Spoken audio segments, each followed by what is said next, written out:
দেশ ও দেশের বাইরে থেকে আপনারা যারা ভিডিও দেখছেন সকলকে জানাই আসসালামু আলাইকুম।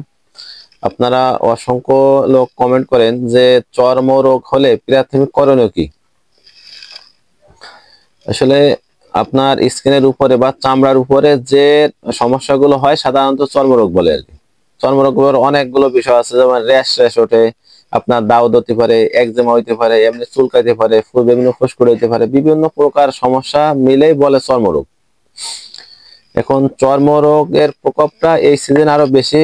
এটা সাধারণত সারা বাংলাদেশ ব্যাপী সমস্যা বর্তমান। কারণ আসলে যেটা কথাটা অপ্রিয় হলো সত্য, যেটা ভ্যাকসিন দেওয়ার পরে, করোনার টিকা নেওয়ার পরে সমস্যাটার প্রকোপ আরো বেশি বাড়ছে। দেখা যাচ্ছে যে শতকরা 50 থেকে 55% লোকেরই এই এই চর্মরোগের সমস্যা দেখা দিচ্ছে। আর বিশেষ করে এই 1-2 মাসের মধ্যে আপনার বেশি সমস্যা দেখা দিচ্ছে। এখন সমস্যা হলে তো তার চিকিৎসা নিতে হবে অবশ্যই। তা চর্মরোগ এক একটা টাইপের জন্য এক এক প্রকার চিকিৎসা। দেখা যাচ্ছে আপনার দাউদ হয়েছে তার এক চিকিৎসা, অ্যালার্জির সমস্যা হয়েছে তার এক চিকিৎসা, এমনি ফুসকুড়ি হলে তার এক চিকিৎসা। চিকিৎসা সেটা আসলে আপনার অবস্থা ভেদে বিভিন্ন সময় বিভিন্ন প্রকার হবে, এটা ঠিক আছে। তবে যখন চর্মরোগ দেখা দেবে তখন আপনার করণীয়টা কি? তখন সর্বপ্রথম আপনার যে করণীয়টা, আপনি কিছু খাবার আপনার কন্ট্রোল করে চলা লাগবে এবং কিছু পানি কন্ট্রোল করে চলা লাগবে।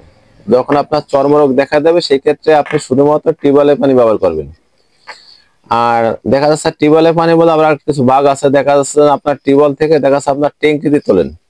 এই ট্যাঙ্কি যদি নিয়মিত পরিষ্কার না করায়, দেখা যাচ্ছে 2-3 মাস কিংবা 6 মাস পর ট্যাঙ্কি পরিষ্কার না করায়, সেক্ষেত্রে কিন্তু ওই পানিতে আবার চর্মরোগ বাড়তে পারে। যার কারণে আপনারা সরাসরি যে পানিটা কলের তুলবে ওই পানিতে গোসল করাই ভালো। দ্বিতীয়ত, পুকুরের পানির ধারে কাছে যাওয়া যাবে না, নদী নালা খাল বিল এগুলো বন্ধ করতে হবে। এরপরে আমরা দেখা যাচ্ছে আমরা সাবান ব্যবহার করি। আমরা প্রতিনিয়ত সাবান ছাড়া দেখা যাচ্ছে গোসলের মজাটা পাওয়া যায় না। আমরা সাবান পরিহার করে শ্যাম্পু ব্যবহার করতে হবে।